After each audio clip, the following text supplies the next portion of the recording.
Acara ini dipersembahkan oleh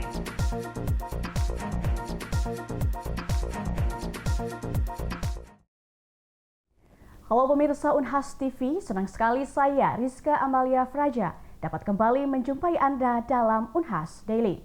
Dalam beberapa menit ke depan, kami akan menyajikan berita-berita terpercaya hanya untuk Anda. Pemirsa Unhas TV kembali menggelar ajang mencari dai di tahun 2025 ini. Pembukaan kegiatan Lomba Dakwah yang menghadirkan 20 finalis ini diisi pula dengan talk show ekonomi syariah. Unhas TV kembali menggelar ajang Unhas TV Mencari Dai 2025 untuk tahun keduanya. Pembukaan event ini berlangsung di Sains Teknopark, Studio Unhas TV 7 Maret 2025. Pemimpin redaksi Unhas TV Supratman SS MSc PhD dalam sambutannya menyampaikan terima kasih kepada para pendukung kegiatan ini sehingga dapat kembali digelar. Ia pun menyebut jika di tahun kedua penyelenggaraan Unhas TV Mencari Dai ini dapat memberikan manfaat bagi banyak orang. Wakil Rektor Bidang Kemitraan, Inovasi, Kewirausahaan, dan Bisnis Unhas, Profesor Dr. Engineering Adi Maulana ST MPhil, yang membuka ajang lomba ini, menyampaikan apresiasi kepada seluruh sponsor yang telah mendukung kegiatan ini. Ia berharap ajang ini dapat menjadi wadah bagi dai muda untuk berkiprah. Ya, jadi alhamdulillah hari ini Unhas untuk tahun kedua melaksanakan acara Unhas TV Mencari Dai. Nah, tentu saja kami dari pimpinan universitas sangat mengapresiasi inovasi-inovasi acara-acara dari Unhas TV ini. Kita tahu bersama bahwa dalam bulan Ramadan ini ya khususnya tentu saja bulan yang sangat-sangat katakanlah mungkin relevan ya untuk kemudian kita mengadakan acara-acara yang intinya adalah menggali kembali ya potensi-potensi terutama potensi-potensi calon-calon dai dari anak-anak muda.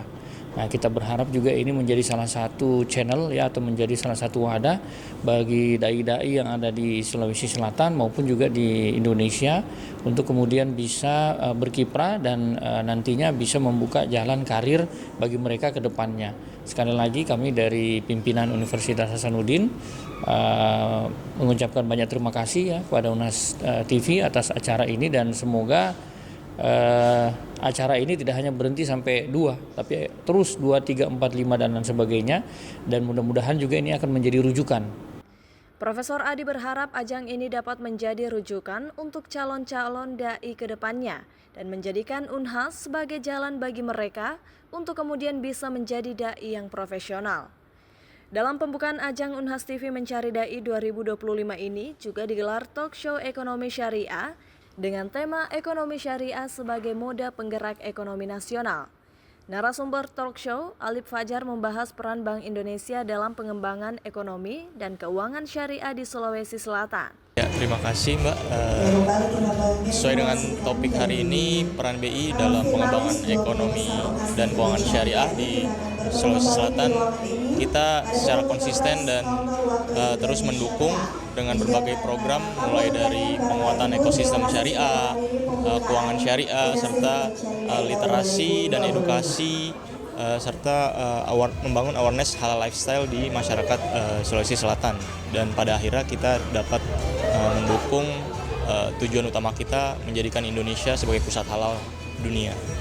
Alif Fajar berharap kegiatan Unhas TV Mencari Dai 2025 dapat menjadi wadah literasi syariah, karena dengan menjadi dai yang baik, para peserta dapat melakukan sosialisasi atau mengimplementasikan dakwanya kepada umat. Talk show ini turut menghadirkan Andi Vivin Budi Permana selaku pimpinan PT Pegadaian Cabang Daya yang membahas Financial Services Industry PT Pegadaian Unit Usaha Syariah. Talk show juga menghadirkan narasumber dari UMKM Mitra Unhas TV, yakni owner Donat Kampar Galesong Arifuddin Alwi, yang berbagi pengalaman tentang peran UMKM dalam ekonomi syariah. Hadir pula 18 peserta dari 20 finalis ajang Unhas TV Mencari Dai 2025 beserta para pendukungnya. Para finalis ini juga mengikuti pembekalan dari sejumlah narasumber, diantaranya Ustadz Kondang Dasat Latif dan Ketua Himpunan Dai Muda Indonesia Sulawesi Selatan, yang juga anggota DPRD Makassar, Andi Hadi Ibrahim Baso. Andrea Ririn Karina, Andi Muhammad Syafrizal, Unhas TV. Pemirsa, Rektor Universitas Hasanuddin menggelar buka puasa bersama di rumah jabatan rektor. Buka puasa itu momentum spesial karena bertepatan dengan hari ulang tahun Rektor Unhas, Profesor Dr. Insinyur Jamaluddin Jompa MSc. Kebersamaan dan kehangatan mewarnai buka puasa bersama yang digelar di rumah jabatan Rektor Universitas Hasanuddin, Jalan Kartini, Makassar. Hadir dalam kegiatan ini seluruh wakil rektor, pimpinan Sivitas Akademika, serta anggota Persatuan Dharma Wanita Unhas. Acara ini juga bertepatan dengan hari ulang tahun Rektor Unhas, Profesor Dr. Insinyur Jamaluddin Jompa MSc. Momen spesial ini semakin lengkap dengan kehadiran 3 mantan Rektor Unhas, yaitu Profesor Basri Hasanuddin, Profesor Idrus Andi Paturusi, dan Profesor Duya Ariestina Pulubuhu. Rektor Unhas Profesor Jamaluddin Jompa atau yang akrab disapa Prof. JJ mengatakan jika buka puasa ini merupakan wujud ukhuwah Islamiyah sekaligus upaya mempererat kebersamaan di lingkungan Unhas. Assalamualaikum warahmatullahi wabarakatuh. Alhamdulillah pada hari ini yang bertepatan tanggal 8 Maret 2025 pimpinan Unhas mengadakan acara silaturahim sambil juga berbuka puasa bersama yang dihadiri oleh seluruh rektor pada zamannya, dan itu membuat kami merasa betul-betul keluarga besar yang menyatu dari masa ke masa. Juga dihadiri oleh seluruh hampir semua anggota MWA dan juga seluruh pimpinan SA, para pimpinan guru besar dan juga para pimpinan universitas. Tentu ini adalah suatu silaturahim yang sangat-sangat strategik dalam memperkuat ukhuwah, ya, komunikasi sesama umat dan sesama sebagai manusia, tidak ada hierarki di dalamnya, sehingga kita bisa kemudian cair dalam berbicara secara informal, dan itu betul-betul membuat suasana sangat penuh kekeluargaan, ya. Dan saya harap momentum seperti ini kita pelihara sebagai bagian dari upaya Unhas untuk tagline-nya Unhasku Bersatu, Unhasku Kuat, ya. Hal senada juga diungkapkan Wakil Rektor 4 Bidang Kemitraan, Inovasi, Kewirausahaan, dan Bisnis, Profesor Dr. Engineering Adi Maulana STMphil, yang menyebut jika buka puasa di Rujab Rektor Unhas tersebut menjadi momen memperkuat tali silaturahmi dengan Sivitas Akademika dan mitra-mitra yang hadir. Ya, alhamdulillah kita baru saja menyelesaikan acara buka puasa bersama di rumah jabatan Rektor Unhas, Profesor Jamaluddin Jompa. Sekaligus sebenarnya juga hari ini hari istimewa. Kenapa? Karena hari ini beliau merayakan ulang tahunnya. Dan ya sekalian kita rangkaikan dengan keluarga besar Unhas untuk kemudian sama-sama mengadakan buka puasa sekaligus ajang silaturahmi sebenarnya. Dan yang paling penting juga tadi kita lihat bersama ada beberapa rektor-rektor pada masanya. Kita kedatangan Prof. Basri Hasanuddin, alhamdulillah beliau masih sehat. Kemudian juga Prof. Idrus Paturusi, kemudian juga Prof. Duya. Nah, dan kemudian juga mereka memberikan semacam pengalaman-pengalaman, ya, cerita-cerita, ya, kenangan-kenangan pada saat mereka menjadi rektor. Dan ya alhamdulillah suasananya sangat cair, ya. Kita juga bertemu dengan pimpinan-pimpinan Unhas yang lainnya, wakil rektor, kemudian dekan-dekan, dan juga ada beberapa juga mahasiswa yang datang, ya. Kemudian juga tamu-tamu, mitra-mitra Unhas yang selama ini banyak bekerja sama dengan Unhas. Adapun kalau kita lihat tadi menu buka puasanya cukup beragam, ya, dari buah, kemudian ada juga es buah, ada cendol, ya, kemudian juga ada makanan-makanan khas dari Sulawesi, kemudian juga tentu saja ada palu basah, kemudian ada bakso, ya, banyak sekali. Dan saya kira yang paling penting juga selain kita bisa berbuka puasa bersama, kita bersilaturahmi banyak. Saya juga bertemu dengan beberapa kawan-kawan lama yang selama ini karena masing-masing kesibukan akhirnya kami dapat bertemu dan kemudian menanyakan kabar, ya. Dan ya tentu saja mudah-mudahan acara kita pada hari ini itu mendapatkan berkah dari Allah Subhanahu wa taala, membuat kita makin semangat untuk menjalani hidup, ya. Selain berbuka puasa bersama, Universitas Hasanuddin juga menggelar sejumlah kegiatan Amalia Ramadan. Di antaranya gerakan Unhas mengkaji dan sholat berjamaah, lomba tilawah Al-Quran, pembagian takjil, dan panganan berbuka puasa. Rahmatia Zulkarnain Jumar Taufik, Unhas TV.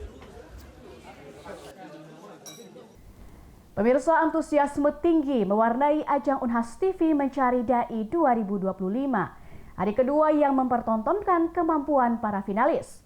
Para finalis berusaha memberikan penampilan terbaik mereka di hadapan juri dan penonton di studio, serta pemirsa siaran live streaming YouTube Unhas TV. Hari kedua pelaksanaan ajang Lomba Dai Muda yang berlangsung di studio utama Unhas TV, Gedung Sains Teknopark, Kampus Tamalan Rea Universitas Hasanuddin berlangsung meriah. Antusiasme tinggi ditunjukkan mulai dari para peserta hingga keluarga dan kerabat peserta yang hadir menonton langsung untuk memberikan dukungan kepada finalis dalam ajang ini. Sebanyak 18 finalis Unhas TV Mencari Dai 2025 bersaing secara ketat untuk menampilkan kemampuan terbaik mereka di hadapan para dewan juri.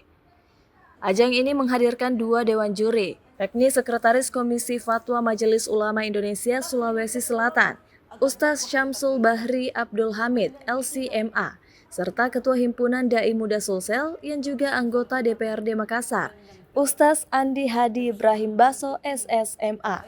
Ya, alhamdulillah ya.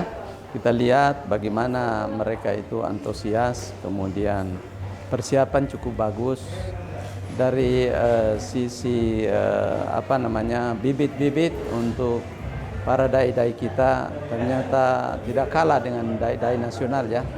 Jadi tentu karena mereka masih pemula semuanya, tentu harus banyak belajar, banyak masukan.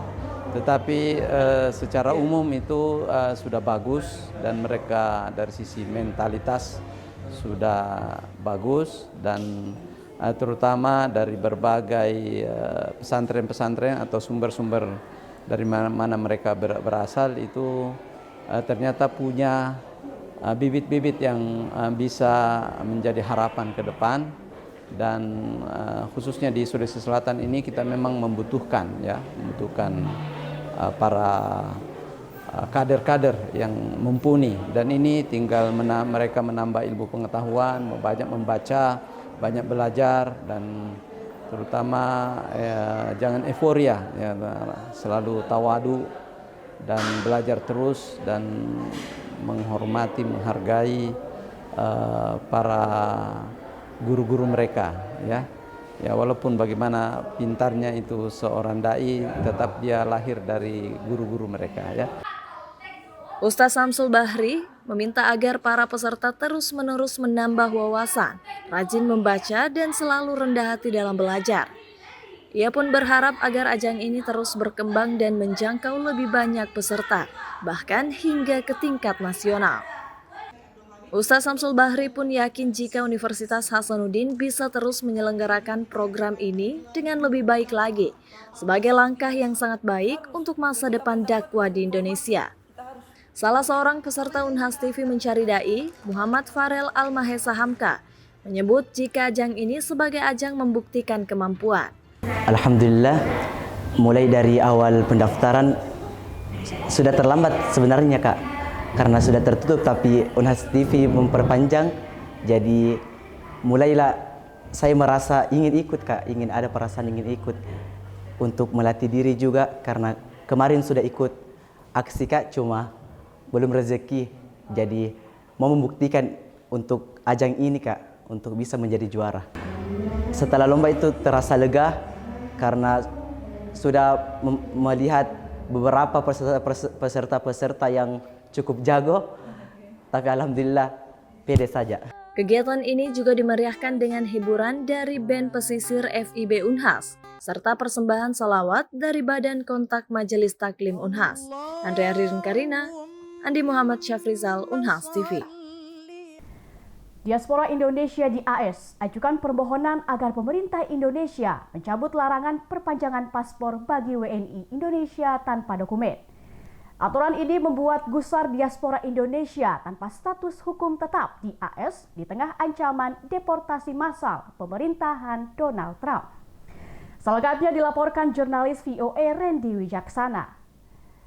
Di tengah keresahan kebijakan deportasi massal imigran tanpa status hukum tetap Amerika, diaspora Indonesia menyampaikan protes terhadap kebijakan pemerintah Indonesia yang membatasi perpanjangan paspor untuk imigran tanpa dokumen. Imigran Indonesia yang tak miliki izin tinggal atau visa di Amerika hanya bisa memperoleh surat perjalanan laksana paspor atau SPLP. Protes ini disampaikan melalui tokoh Indonesia di New York yang kini telah memegang kewarganegaraan AS, Syamsi Ali. Melalui yayasannya Nusantara Foundation, Syamsi Ali kirim surat permohonan peninjauan kembali kebijakan tersebut.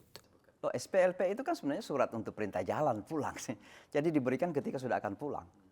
Nah ini kan bisa menjadi kecurigaan teman-teman kita, ini jangan-jangan ada kolaborasi sebenarnya dengan pemerintah setempat untuk mendeportasi saudara-saudara kita yang ilegal. Gitu ya. Jadi SPLP bukan solusi dan itu juga bukan pengganti paspor yang akan diakui dalam negara Amerika. Kedutaan Besar Republik Indonesia di Amerika Serikat sebut pemerintah telah terima surat Syamsi Ali dan tengah dalam proses diskusi internal. Kami mencatat kekhawatiran dan juga masukan dari diaspora kita di Amerika Serikat terkait hal ini, yang kalau tidak salah hal ini sedang dibahas begitu ya. Semoga kita bisa mendapatkan suatu solusi yang juga mengedepankan dan melindungi kepentingan WNI diaspora Indonesia di Amerika Serikat dan di seluruh dunia begitu. Per bulan Mei 2025 ini pemirsa, pemerintah Amerika Serikat perketat aturan perjalanan pesawat terbang domestik. Penumpang wajib melampirkan Real ID atau identitas resmi yang dikeluarkan negara bagian seperti SIM dan juga KTP. Bagi warga imigran tanpa dokumen izin tinggal tetap, paspor jadi satu-satunya identitas resmi yang bisa digunakan untuk berpergian. Analis juga mengkhawatirkan status dan konsekuensi hukum diaspora tak berpaspor jika terdampak deportasi. Jadi ketika seseorang tidak memiliki paspor, tidak memiliki identifikasi kewarganegaraannya, itu sama seperti negara yang stateless. Jadi negara yang benar-benar, jadi di sini seseorang tersebut bukan tidak bisa tinggal di Amerika Serikat, tapi juga tidak jelas kewarganegaraannya, ditakutkan seperti itu. Dan nanti juga ditakutkan seperti ICE atau pemerintah Amerika Serikat akan bingung juga ini nanti dibalikinnya kemana. Sebagian diaspora tanpa dokumen yang memiliki anak yang lahir di Amerika bisa dapatkan kewarganegaraan ketika anaknya beranjak dewasa. Teman-teman kita sudah punya anak, kemudian anaknya berumur 18-21 tahun dan sudah bisa kerja, anak ini bisa mensponsori orang tuanya. Tapi salah satu persyaratan untuk disponsori kan paspornya masih harus hidup kan. Nah kalau tidak berlaku gimana? Atau misalnya dalam proses dia mencari kerja, tiba-tiba ada satu sponsor yang akan mensponsori dia. Tapi kan persyaratannya paspornya harus berlaku. KJRI New York perkirakan ada sekitar 80.000 WNI di wilayah kerjanya. Sebagian diantaranya adalah imigran tanpa status tetap. Dari New York, Randy Wicaksana, VOA. Pemirsa, berita tadi sekaligus menutup perjumpaan kita pada hari ini. Tetap saksikan Unhas Daily hanya di Unhas TV. Saya Rizka Amalia Fraja, mewakili kru yang bertugas, pamit undur diri dan sampai jumpa.